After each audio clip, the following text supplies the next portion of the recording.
So here we are racing through Romans.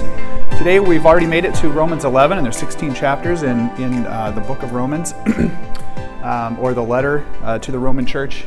And so as we've gone through it, you know, a lot of the, we'll get that because it'll boop.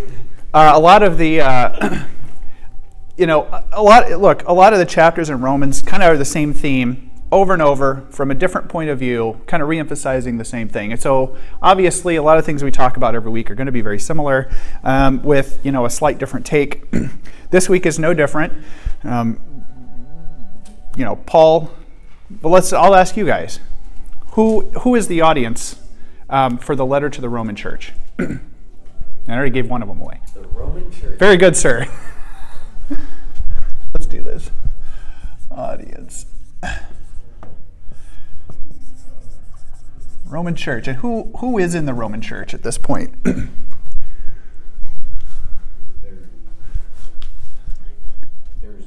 Jews and Gentiles. Yep, very good. Jews.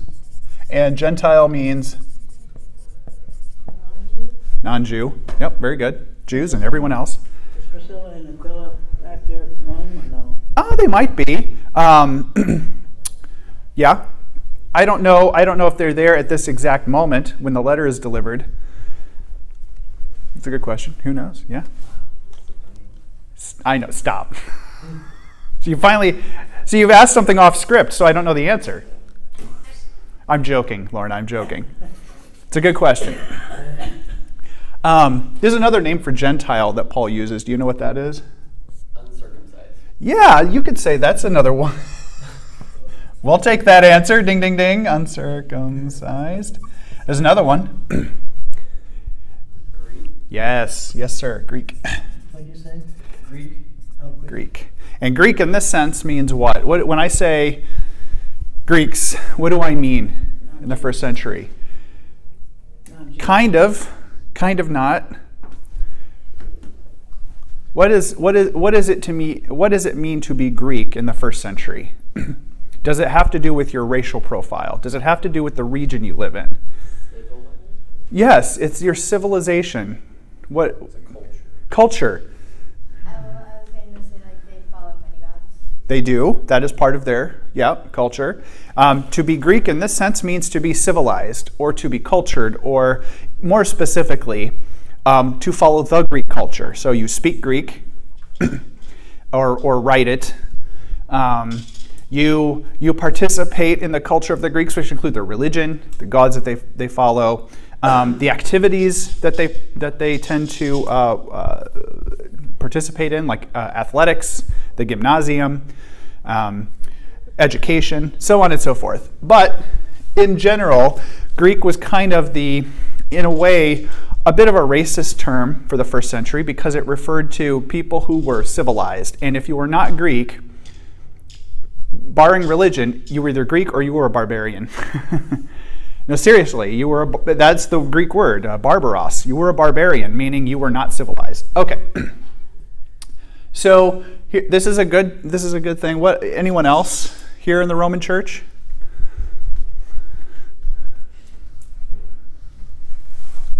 More specifically, think about where the church is. Where's the church? Rome. And who is in Rome? Romans. Who, as the capital of the empire, who would you expect to be in the capital of the empire? Caesar, yes. Okay. And Caesar would be a part of, what is the kind of the class at the top? Emperor. Rich people. Yes, now we're getting to it. Rich. I will call it aristocracy, which kind of implies a ruling class, a wealthy ruling class who are kind of above everyone else. So I think it's important to remember all of this, but there were also everyone else. And in this case, if you're not aristocracy, what are you? You're a pleb. I think I spelled that right. You could say plebeians. You could say poor, working class, essentially, which in this case would be slaves. So you have a very wide spectrum of people that Paul is writing to. Now, here's another question for you.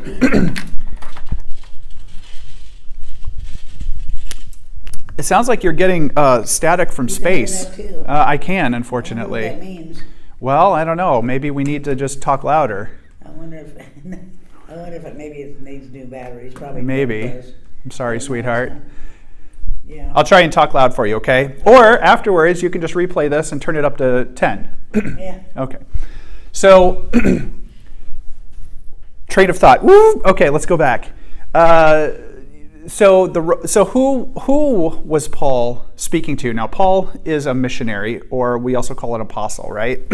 He claims to have had a first-hand encounter with Jesus himself, and so we would call him an apostle. He calls himself an apostle. Who was Paul apostoling to? Who was Paul's audience in his missionary? Gentiles. Yeah. So, in general, it's kind of both, right? Let's back up. Every time, and if you read Acts, this Acts is really good because it explains, it kind of lays out how Paul went about doing what he did. When Paul would go to a new city or a new town, there would be one place he would go very first time. Who would that be? Where would that be? He goes to the cathedral, wouldn't he? Not the cathedral, the synagogue. Or synagogue. Yep, I think that's what you meant. Yep. The very first place Paul would go is to the synagogue, and he would go to the Jews first. Being the lucky guy that he was, what was generally the result of his initial encounter with the Jews of the city he would meet? Die. Not necessarily die. Yeah, say it again, Nathan. Some would listen. Some listened. Some listened. Some. And when I say listened, you say listened, what do you mean? They heard the good news. They heard the good news, the gospel, and then did what? And believed. They believed. Yes. So it wasn't all bad. It wasn't all bad. If some believed and some listened, then what does that imply about everyone else? Did not. And I don't know how else to say this, because no one kept a census in the first century of exactly how many people in the left-hand column believed and how many in the right-hand column didn't. It is implied that the majority of Jews did not believe. Now, I could be completely wrong about that. It does seem as though some Jews accepted the good news, some did not. Many rejected this. And I'm going to say the good news. Now,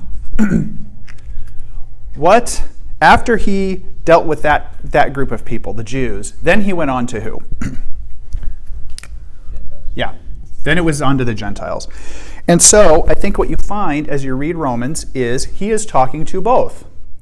He is talking to both. In fact, he's talking to everyone in this list here. And essentially, these two groups encompass all of this. He's talking to Jews and to Gentiles. Now, in Romans 11, he's again talking to both. And this is really kind of the questions I want you to think about today as we read Romans 11.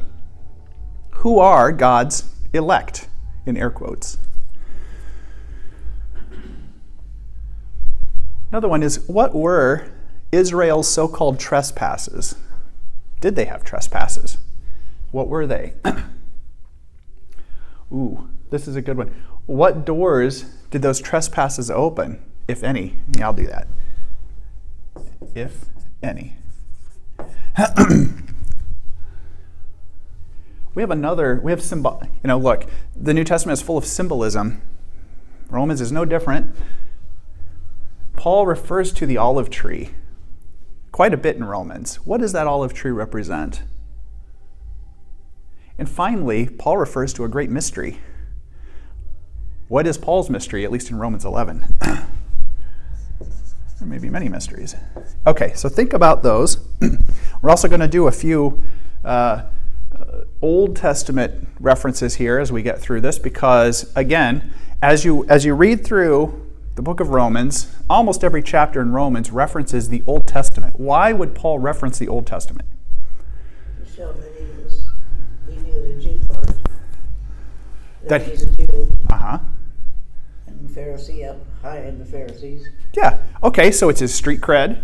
He's referencing for that. What else? To prove that Jesus said who he said who he.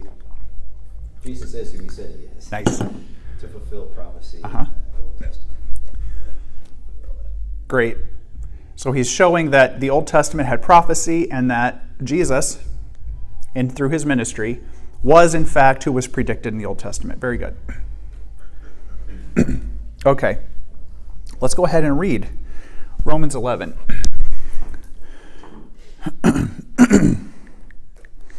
We'll do this. Okay. We want to do 11. We'll break this up a little bit here.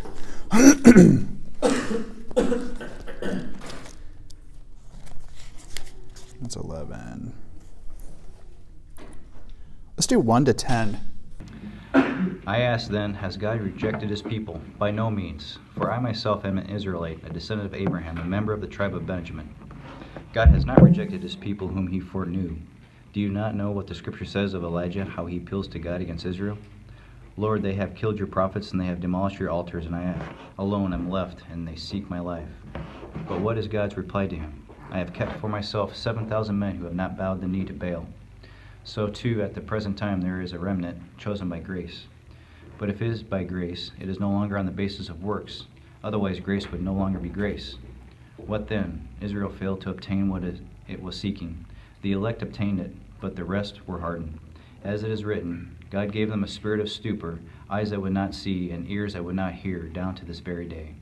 And David says, let their table become a snare and a trap, a stumbling block and a retribution for them. Let their eyes be darkened so that they cannot see, and bend their backs forever. Excellent. Who are God's elect? Or the people he foreknew? So it's Israelites. The Israelites. Very good. That's exactly it. No mystery there. Time and time again, Paul will reference those who God foreknew, those who were God's elect, and eklegomai in Greek means the chosen ones, those who are elected or chosen. They're the Israelites.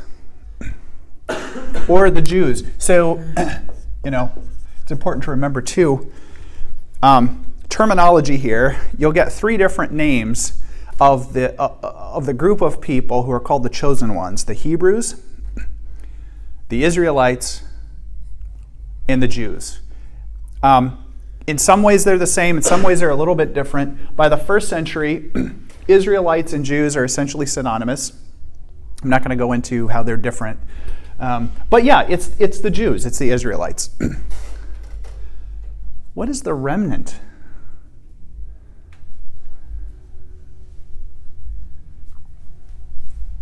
What does Paul mean when he says remnant here?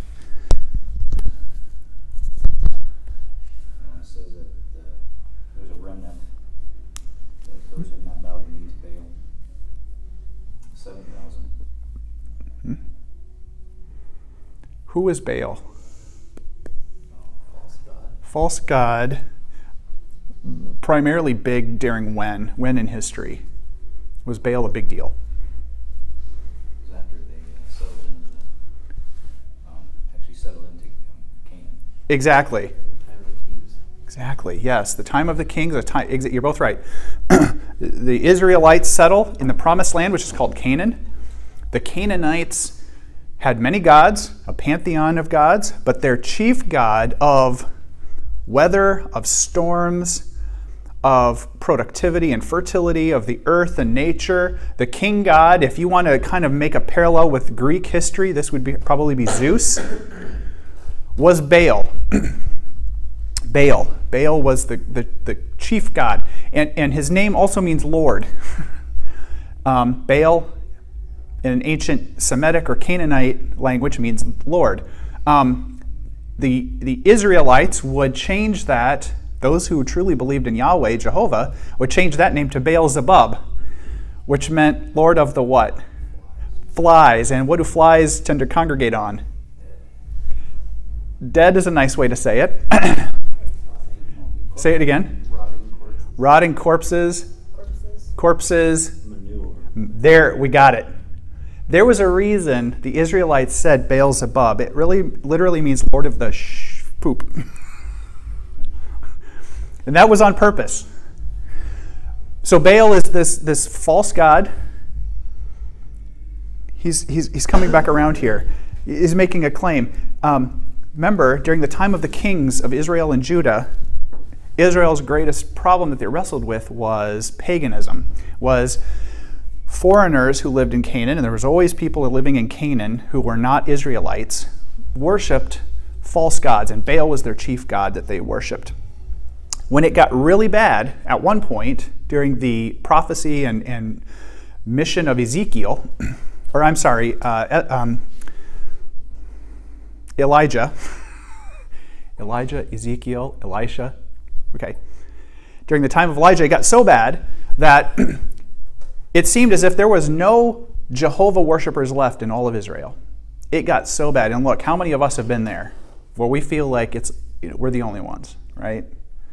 We feel like we are outnumbered. There's no one left who believes in God. You think it's bad now. It's not. It's not nearly as bad as it was in Israel in about 800 BC. It got so bad that Elijah thought there was no one left. And so God said, no, there is enough of a people of my elect left that I'm going to save them. And there's about 7,000. So in this case, the remnant around 800 BC is what Roger just said, which is about 7,000 Israelites who didn't what? Didn't worship Baal. Didn't bow, didn't worship, didn't choose to follow Baal. And thus, God did what to them? Saved them. Preserved them. He kept them safe. Now, Paul is going to make a very radical comparison. And again, I want you to think about who he's talking to here. He's going to bring up Elijah. He's going to bring up the worshipers of Baal or the non-worshipers of Baal. And then he's going to make some very startling claims. I want you to think about how that would go over in this community. And while you're thinking about that, I want us to go read some of the Old Testament here. We're going to back up real quick. And I'm going to try and do this in the right order. Let's see. Let's do the 29.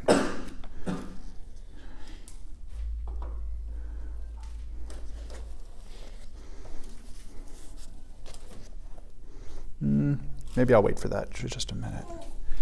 40, Deuteronomy 29.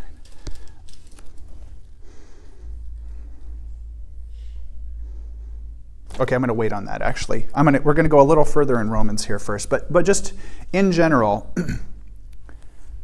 what impressions, what questions do you have from this first passage in Romans that we read? What kind of leaps out at you here?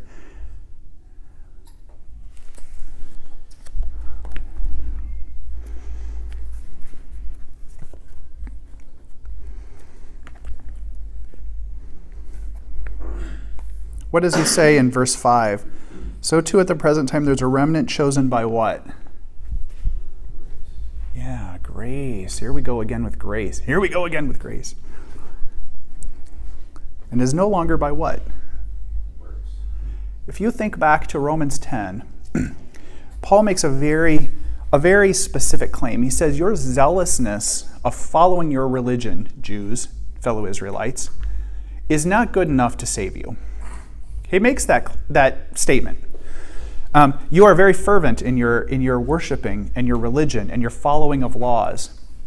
But in the end, you're failing. Because why? What's not happening? They couldn't follow the law completely. Yep. Impossible to follow the law completely. That's what they had to do. Mm-hmm. And I'll help you out here.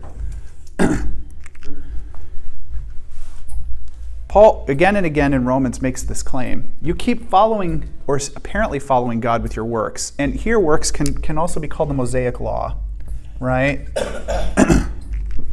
But he's saying your heart is broken. Your heart is broken. You're not following God because you trust him. You're not following him because you love him. You're doing it because you either want to show in your community that you're a good Jew, or you're a good priest, or you're a good Pharisee. And a lot of this, remember too, is Paul is a Pharisee. He is a leader among Pharisees. And so you might expect part of the Jewish contingent here is probably Pharisees to some degree. I don't know how common they were in Rome. They certainly would be in Judea. But you can imagine the Pharisees were very concerned with following the law literally. Literal interpretation, follow it to the letter, don't work on the Sabbath, don't ever eat with a Gentile, follow the food laws exactly, all this stuff. But he's saying what's happening here is you've gotten it all wrong. Your heart's not in the right place. And now he's making this claim here. He's saying, God is saying, I have reserved for myself 7,000 who have not bowed a knee to Baal. In this case, the people who didn't bow chose to believe in Jehovah God. Now, those people who chose to believe in Jehovah and reject Baal were probably not perfect human beings. How many perfect human beings have there been in all of human history? It's a trick question. One. You guys are so good. Roger's all like, boop, one. Don't even have to look up. I already know it. It's true. How many people in this room are perfect? Of course. Aww. We'll let that go. Maybe the baby. Yeah, baby. So, at least our brother is honest. You quote Psalm 51 too.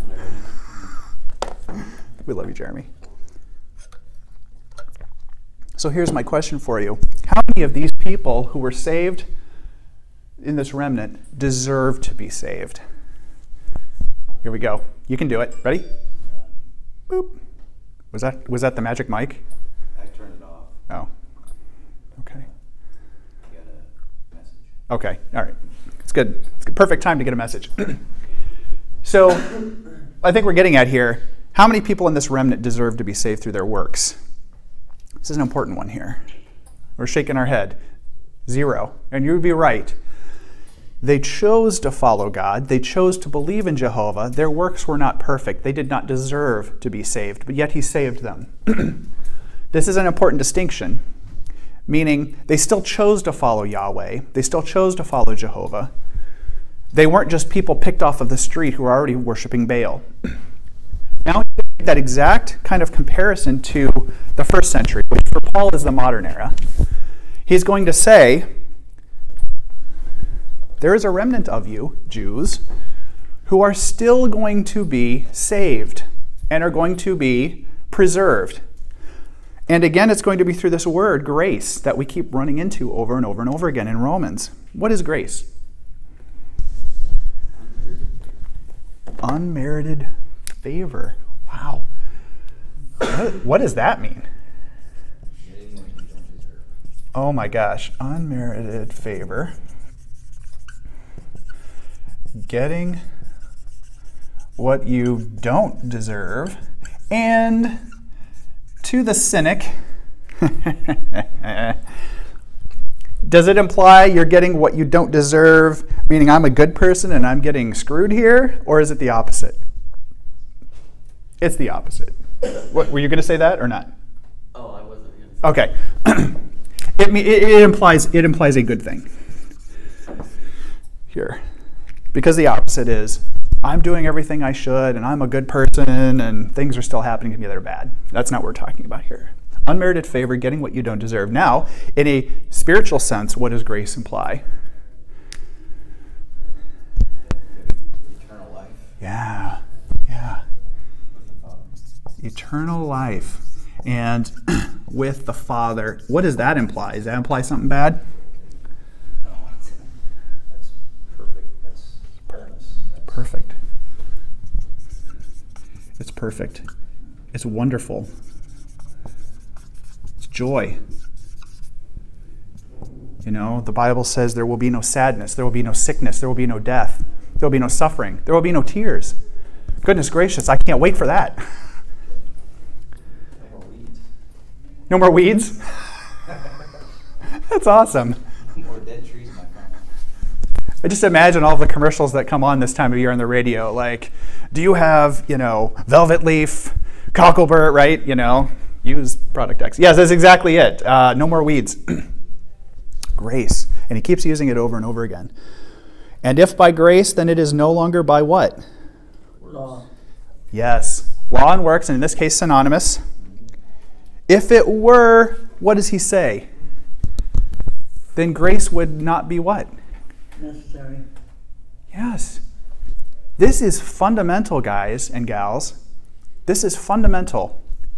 If you can earn your salvation, if all of this hubbub that we're doing on the outside works, do we need God anymore?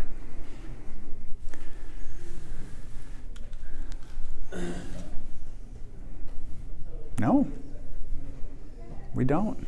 We are in control of our own lives. How many religions today on earth are you, theoretically, Roger Howard or anyone else, in charge of your own salvation to some degree? Almost all of them. Almost all of them, I would argue. Name your religion that's not Christianity, and you will find a religion that says you have to be a, quote, good person, and then good person means a lot of different things, but essentially means you have to adhere to the religion that you're part of, and you have to follow the rules of that religion.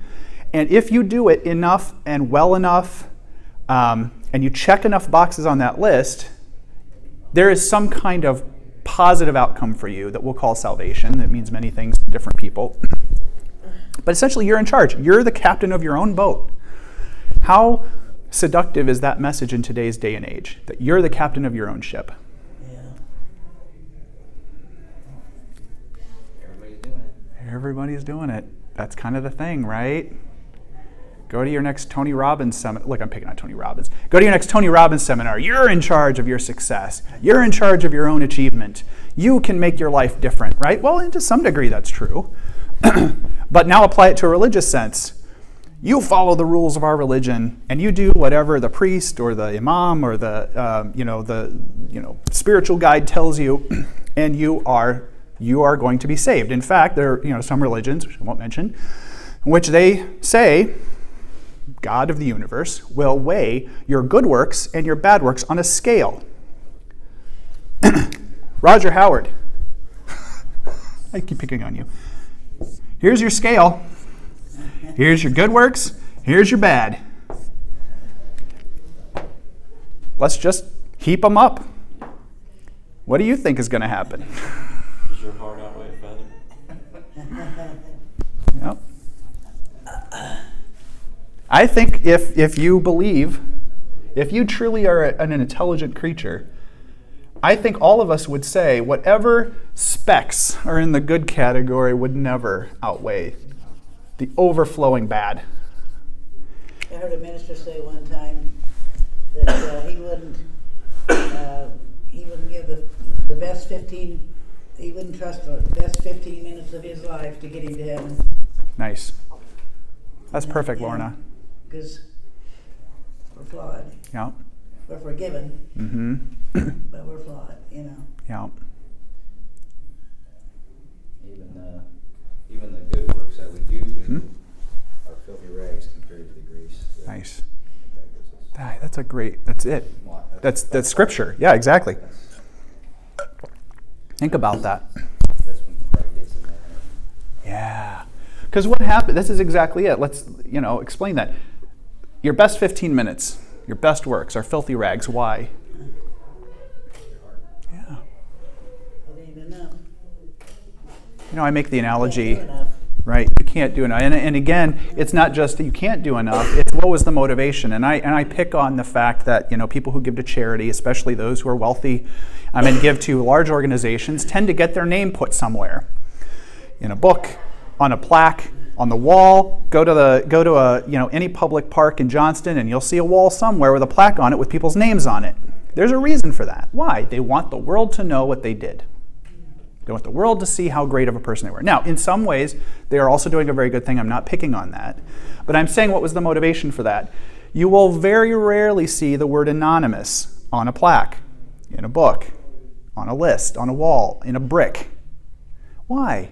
Because people want you to know that they did a good job. Now, again, I'm also picking on this to say it's good that you inspire others, and I'm not saying it's all bad, but it always gets at this: why are you doing these works? That's the question. Are you doing it for you, or are you doing it for someone else or for God himself? This gets it when God answers your prayer. Who do you immediately worship, right? Whose glory is it that God answered your prayer, right? Or who should get the glory for that? Yeah. God gets all the glory for everything.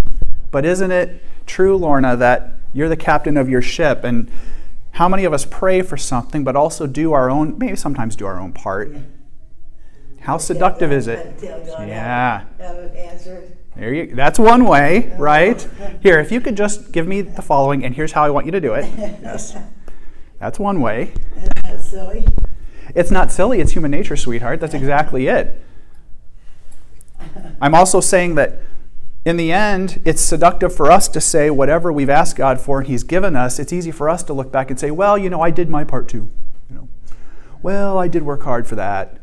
Well, I was really good and I went to church, and I worked really hard for that raise, whatever it is. Again, it's easy for us to fall into the seductive cycle where we're not giving glory and honor to the one who deserves it. Okay, I'm done preaching. All right, let's go on. I'm not done. Romans 11. Let's go on to verse 11 this time, and let's read to 24, 11 to 24. Stumble in order that they might fall? By no means. Rather, though they trespass, salvation has come to the Gentiles, so as to make Israel jealous. Now, if their trespasses means riches for the world, and if their failure means riches for the Gentiles, how much more will their full inclusion mean? Now I am speaking to you Gentiles, inasmuch then as I am as an apostle to the Gentiles, and magnify my ministry, in order somehow to make my fellow Jews jealous, and thus save some of them. For if their rejection means the reconciliation of the world, what will their acceptance mean but life from the dead? If the dough offered as first fruits is holy, so is the whole lump, and if the root is holy, so are the branches. But if some of the branches are broken off, and you, although a wild olive shoot, were grafted in among the others, and now share in the nourishing root of the olive tree, do not be arrogant towards the branches. If you are, remember, it is not you who support the root, but the root that supports you. Then you will say, branches were broken off so that I may be grafted in. That is true, they were broken up because of their unbelief, but you stand fast through faith. So do not become proud, but fear. For if God did not spare the natural branches, neither will he spare you. Note then the kindness and the severity of God's severity towards those who have fallen, but God's kindness to you, provided you continue in his kindness. Otherwise you too will be cut off, and even they, if they do not continue in their unbelief, will be grafted in, for God has the power to graft them in again. For if you were cut from what is by nature a wild olive tree, and grafted contrary to nature into a cultivated olive tree, how much more will the natural branches be grafted back into their own olive tree? Thank you, sweetheart. There is a lot of shocking stuff here that, let's say you're just reading through Romans. You might actually at 50,000 feet fly over some stuff here and not realize what you've just seen and read. Tell me your reactions to this, and specifically what you get out of it. Yeah. Well, last year we did Romans in class, Mm-hmm. and so I actually found out what that meant. Okay, and what did you find out? It meant that they just cut off like a branch of like a wild olive tree, and then they cut into like the actual tree. They Yeah. stuck the branch in there, Yep. and then they tied it Yep. tightly to the tree so that it would grow and so it would be. Very good, sweetheart. Very good. Yeah. This is Hey, I'm a plant scientist, and I love this kind of thing. Plants are amazing. Why are plants amazing? It's relatively easy to cut a piece of one plant and stick it onto another plant that is completely different kind of plant. In fact, this happens all the time. And if you go to a nursery, a garden nursery, or a garden center, and you buy a shrub, or most likely a tree of some sort, you buy a rose bush, odds are you're buying something that is a chimera or a hybrid. What do I mean by that? I mean, it probably has a different rootstock than it does the top. Meaning, of course, plants have roots. Many times, in the nursery, the garden industry, it's much easier to reproduce plants, not by seed, but by grafting.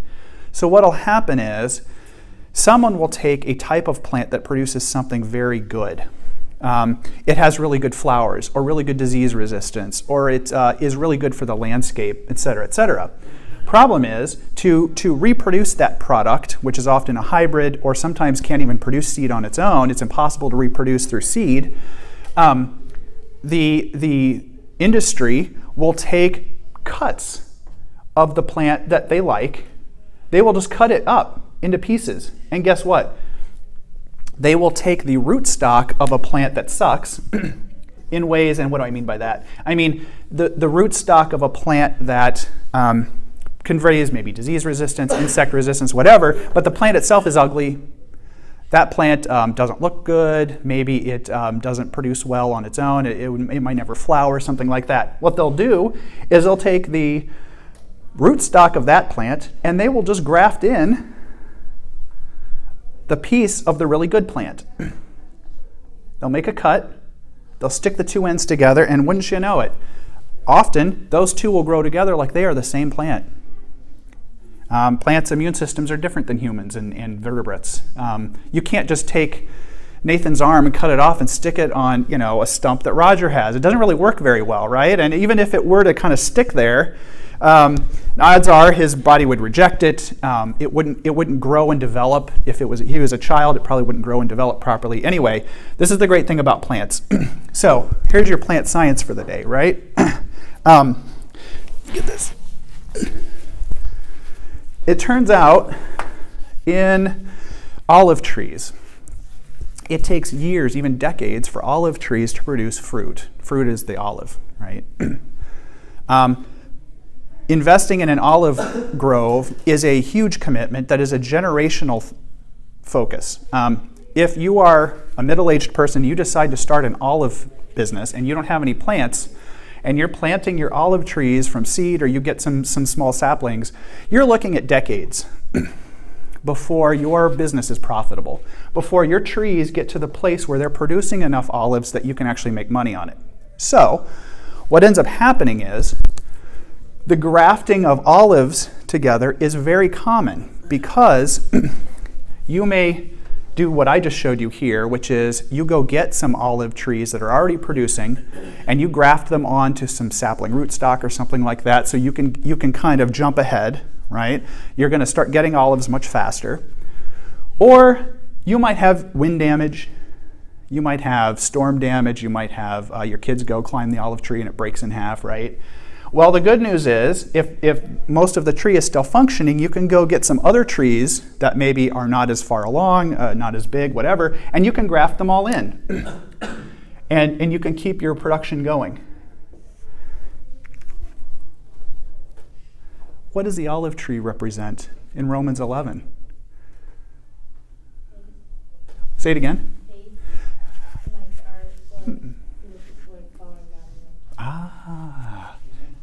She's saying, so I think what you're saying is, you're saying it represents faith, people who follow God. Is that what you said? And when the branches break off, it means they're going away from God. Ah, so who is the original olive tree here? Say it again. Yeah, in an abstract sense, yes. Jacob, and who are his brethren? Yeah.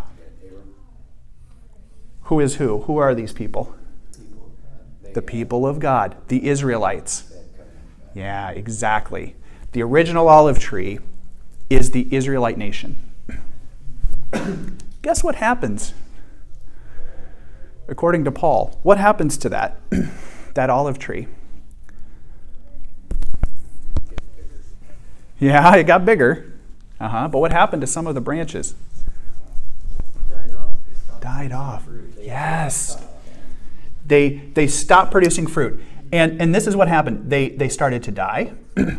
So this whole thing represents the Israelites, or more broadly, what I'm going to say, and it's not controversial, but people will take it this way, the elect or chosen ones.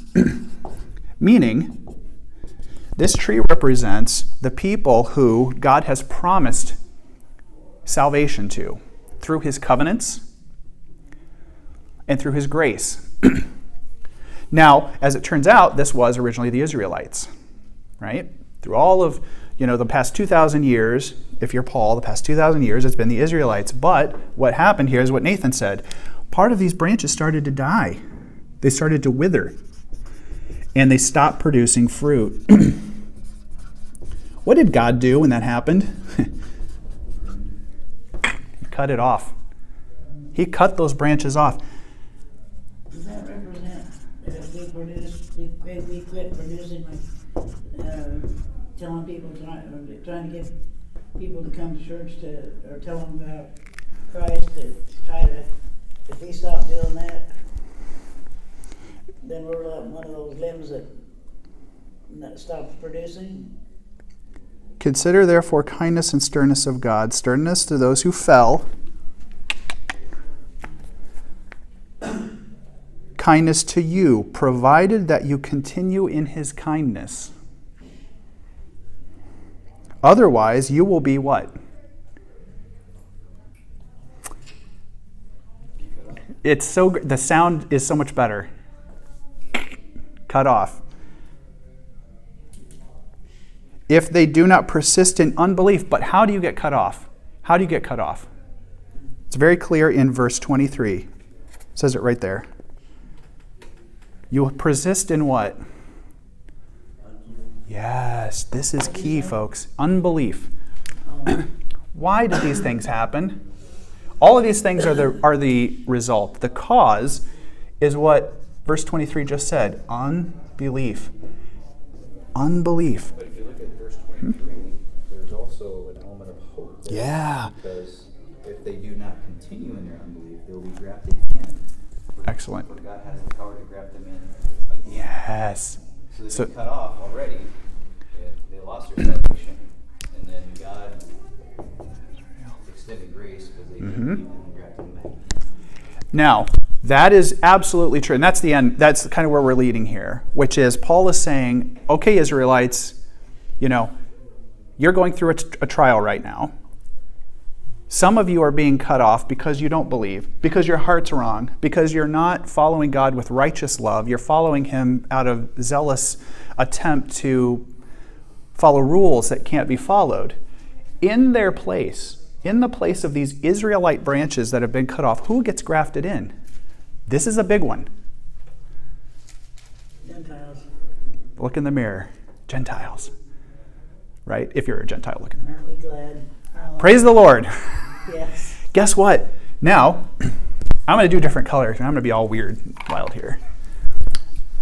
I never do different colors, Roger. This is crazy. We'll do Gentile blue here. Gentile blue. That'll be a new, Pottery Barn color. You're a Gentile. You just grafted in. What, if you get grafted into this olive tree, what does that imply? You belong there. And what else? Adopted. You're adopted. You'll begin to produce fruit. You'll produce fruit. Woo, we're so good. Look at all this. Now we start producing fruit. The sum total here is what? That any branch grafted into the olive tree gets to participate in the salvation of God. Period.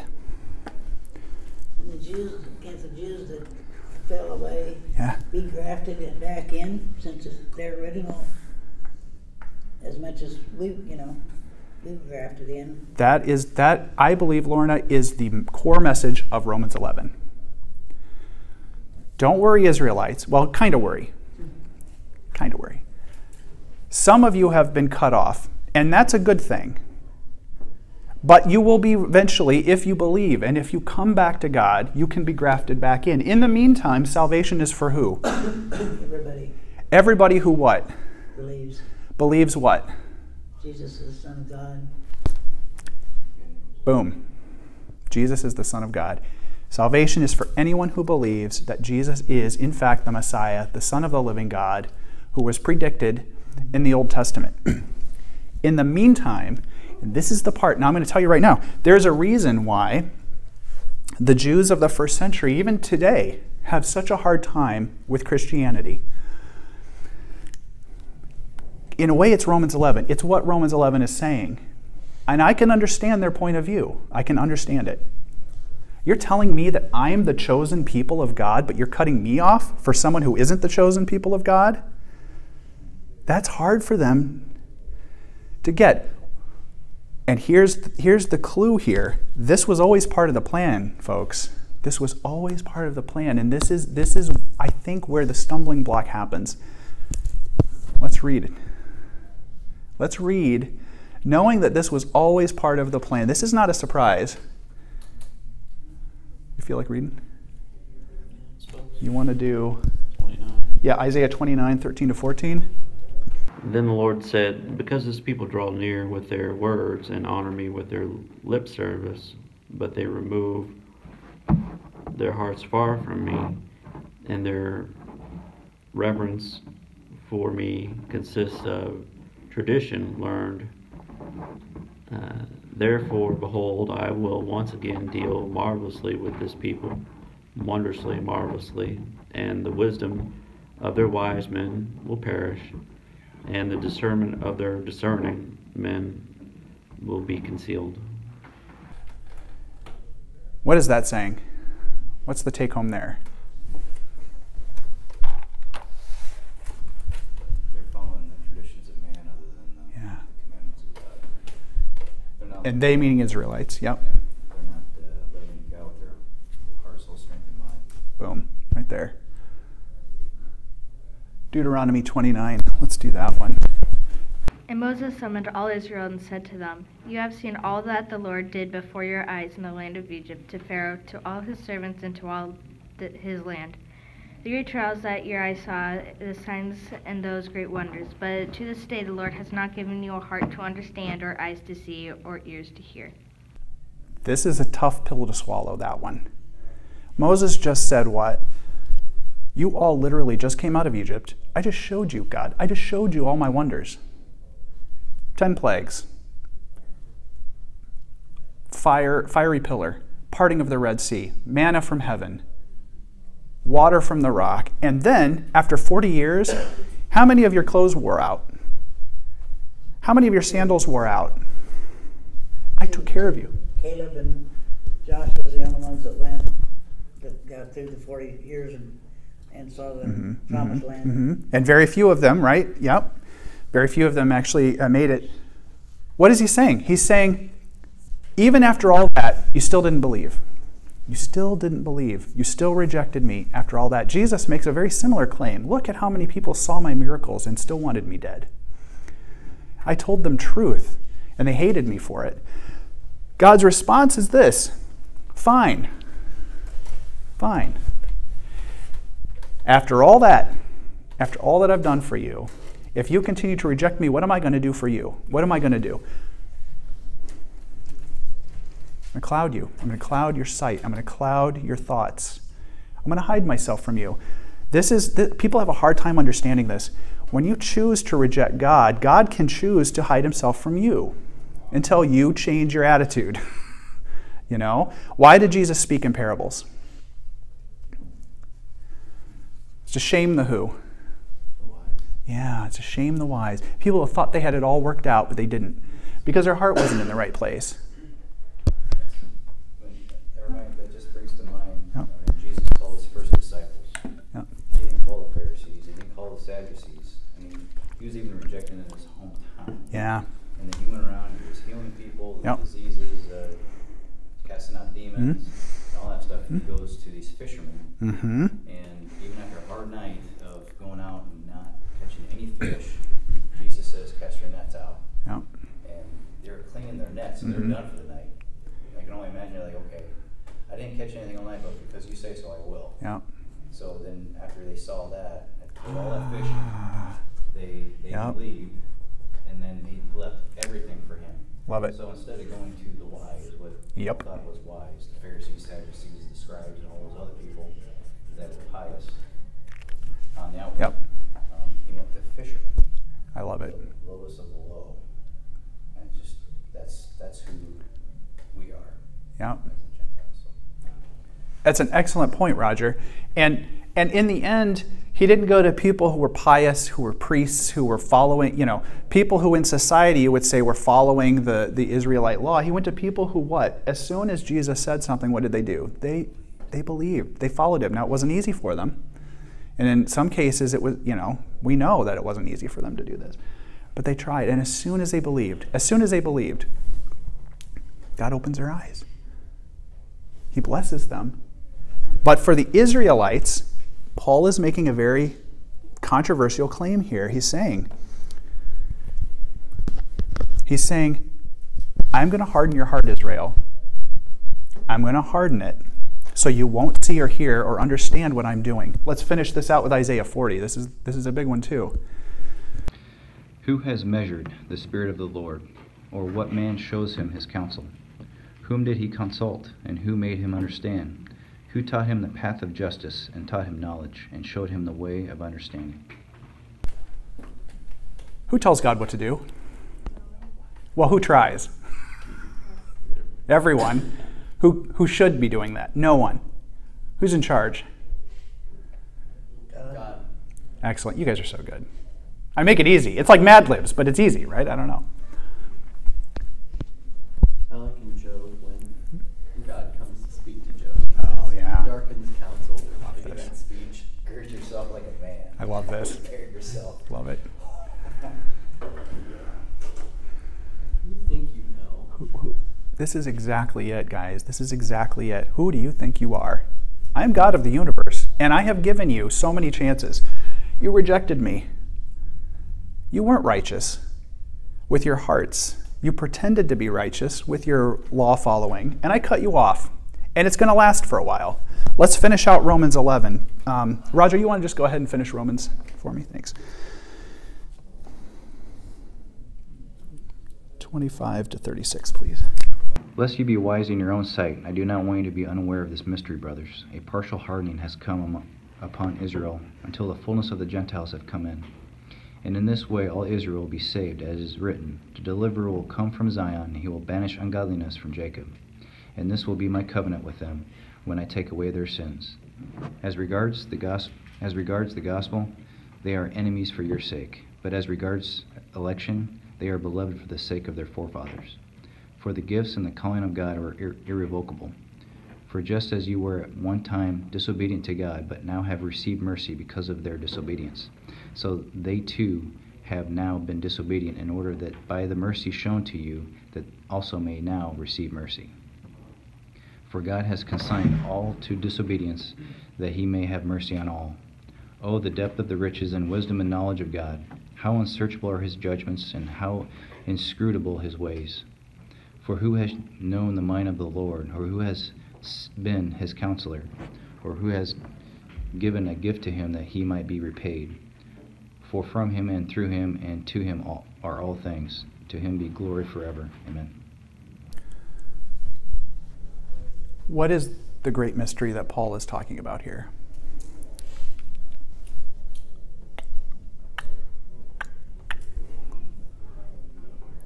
What is the great mystery? The great mystery is what?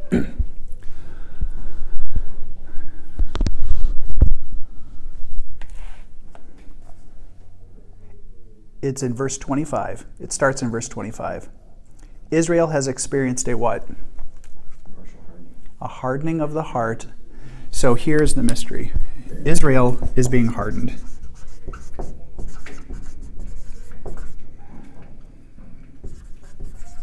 King James calls them stiff-necked people. Ooh, that's good.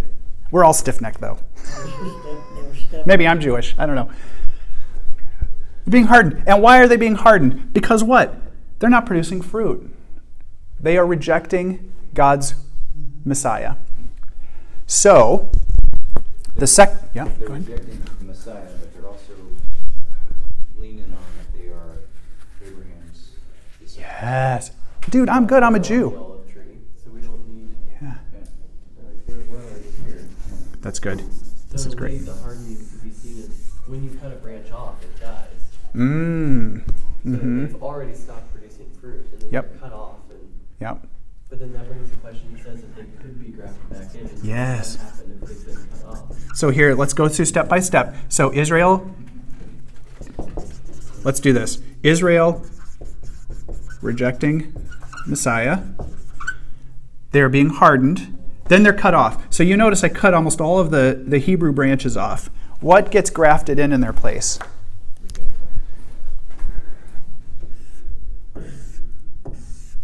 Now, okay, I want to keep belaboring this. So we have a little black there. What's up? Little black there, right? We have the black of the root, and this is kind of a good one too. The root, if you want to think about it, is Abraham and his covenant. This is the origin of the people of Israel who have made a covenant, a lasting covenant with God, that God will save them and they will be his people. And it's nourishing the branches. And the branches now tend to be most of us, which are Christian Gentiles. How long is this going to go on for? Until the fullness of the Yes. And what does that mean? only God knows. That's great. In other parts of Scripture, it refers to this will go on until all the Gentiles hear the gospel. Until the gospel is preached to all the ends of the earth. Yep. Preach to all. At that point, what happens? What is the final piece here? And we've been talking about it over and over. Jesus comes back for his church. Yes, that's true. What happens to the Israelites? They get grafted back in. Yeah. God brings life into dry bones. Yep.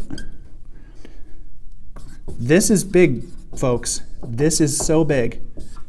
This hardening is temporary. Now, it's not temporary in a human time scale. It's temporary in geologic time, if you want to think of it that way. This isn't going to be a 2-month thing. In fact, we know it has been already 2,000 years. That the nation of Israel has been hardened to some degree, to a large degree. And now the focus is on the Gentiles until the gospel is preached to all the ends of the earth, at which time, this is the key, Israel gets grafted back in. It will never end. They're having an awakening. Awakening? Yeah. Okay. I say awakening Uh-huh. for the Jews. Yep. I think they're going to realize they missed it and they went back. When the rapture happens. We'll talk about that another day. Yeah, that's Rapture. Rapture. He's They trumpet. got like scales Yep. on their eyes. No, but of course, Judgment Day. You know, the end times, the millennial kingdom, Jesus returns. Yeah, Nathan. So the Jews still believe that the Messiah is to come. Yes. And so Orthodox Jews. on the day when the Messiah comes, they'll be like, "Oh, wait, is that kind of the idea?" I'm probably with you on that, if that's what you think. I kind of think it's going to be an aha moment like that. Like, maybe that's what you're saying. Like, they will see their King in glory. It's Jesus Christ. It's Jesus of Nazareth. They'll be like, yeah, of course, right? But we know that that promise gets fulfilled. That, in fact, they will get grafted back in. Okay? So, at the very end, Judgment Day, new kingdom, officially kind of fully in gear. Old earth dies away. This is the final picture. And in verse 26 it says, "In this way all Israel will be saved, as is written, the deliverer will come from Zion and will banish ungodliness from Jacob." Yeah. Not take away their sins. If you think about it, this whole this whole process is like we're in Act 2 right now, right? Act 1, you set up the story. That's the Old Testament. Act 2, the hero emerges. Things really go south for one group of people. It's the darkest days, right? If you're a Jew, we're in Act 2. Act 3 is the hero wins, the good guys are saved, and we all live happily ever after. That hasn't happened yet. We're moving to Act 3. How do we get to Act 3? Tell people about Jesus. Yes! What do you say? We tell people about Jesus. I'm just going to tell you right now, I don't know about you, I can't wait for the new kingdom. I can't wait for the end. I want the end of the story. How do we get there? It's kind of, we have a role to play here. Tell people the good news. Tell them. What do you guys think? No? Yes? Bunk?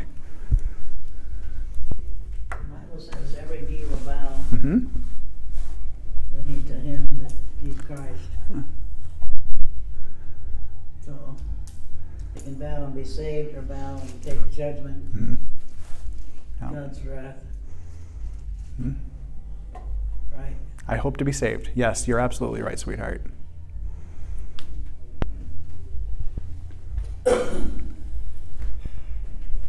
All right, well, any final thoughts? Shocking? Yes? In verse 28 says that they are still beloved. Yeah. They're still his beloved. I love this. I want to end on this note.